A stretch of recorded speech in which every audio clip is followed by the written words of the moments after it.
Rashtrawadi Congress party प्रवक्ता पदावरून हटवल्यानंतर रुपाली ठोंबरे पाटील अजित पवार यांच्या भेटीला गेल्या।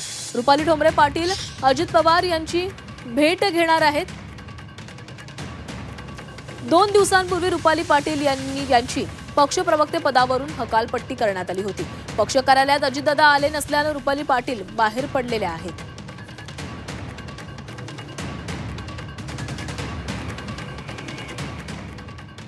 आणि या संदर्भात अधिक बोलत आमचे प्रतिनिधी निलेश खरमरे आपल्यासोबत जोडले गेलेले आहेत। तर निलेश, रुपाली ठोंबरे पाटील या अजित पवारांच्या भेटीसाठी आलेले आहेत, मात्र अजित पवार तिथे नसल्याने त्या परत निघाल्याचे देखील कळतंय।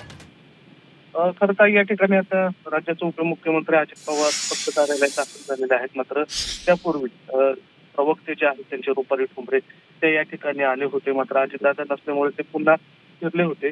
तर त्यांना प्रवक्ता पदावरने पाय उतार केल्यानंतर त्यांची आज ही पहिलीच भेट होती।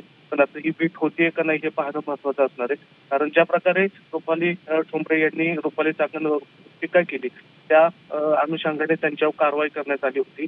जी पक्षाने आता प्रवक्ता पदाची यादी जाहीर केली होती त्या यादीमध्ये रुपाली ठोंबरे आहेत त्यांचं नाव नव्हतं, त्यामुळे त्यांची हकालपट्टी केली का असा प्रश्न उपस्थित झाला होता। मात्र यावर रुपाली ठोंबरे यांनी आपली प्रतिक्रिया दिली होती की या प्रकरणी राज्याचे उपमुख्यमंत्री अर्थात पक्षाचे सर्वश्रेष्ठ जे आहेत अजित पवार यांना माहीत नव्हते, की त्यांनी प्रतिक्रिया दिली होती। आता अजित पवार आणि रुपाली ठोंबरे यांच्यात नेमकी काय चर्चा होती, अजित पवार त्यांची रुसवा जो आहे तो काढतात का, किंवा त्यांनी जी माहिती टीका केली होती त्याबद्दल त्याला काय आदेश देतात का हे पाहणं महत्वाचं असणार आहे। मात्र या प्रकरणात जर बघितलं तर पुण्यामध्ये राष्ट्रवादीमध्ये वाद आहे तो आपल्याला पाहायला मिळतो आणि तो थेट आता अजित पवार पर्यंत गेलेला आहे। अजित पवार यांच्या पक्षाने रुपाली ठोंबऱ्यांवर कारवाई केल्याचं या ठिकाणी पाहायला मिळतंय। त्यामुळे आता त्यांची मनधरणी केली जाते का त्यांच्या पक्षातून कारवाई केली जाते हे पाहणं महत्वाचं असणार आहे। मात्र आता या भेटीकडे लक्ष लागलेलं आहे। आता रुपाली ठोंबरे या अजित पवारांची भेट घेऊन नक्कीच काय बोलणार आहेत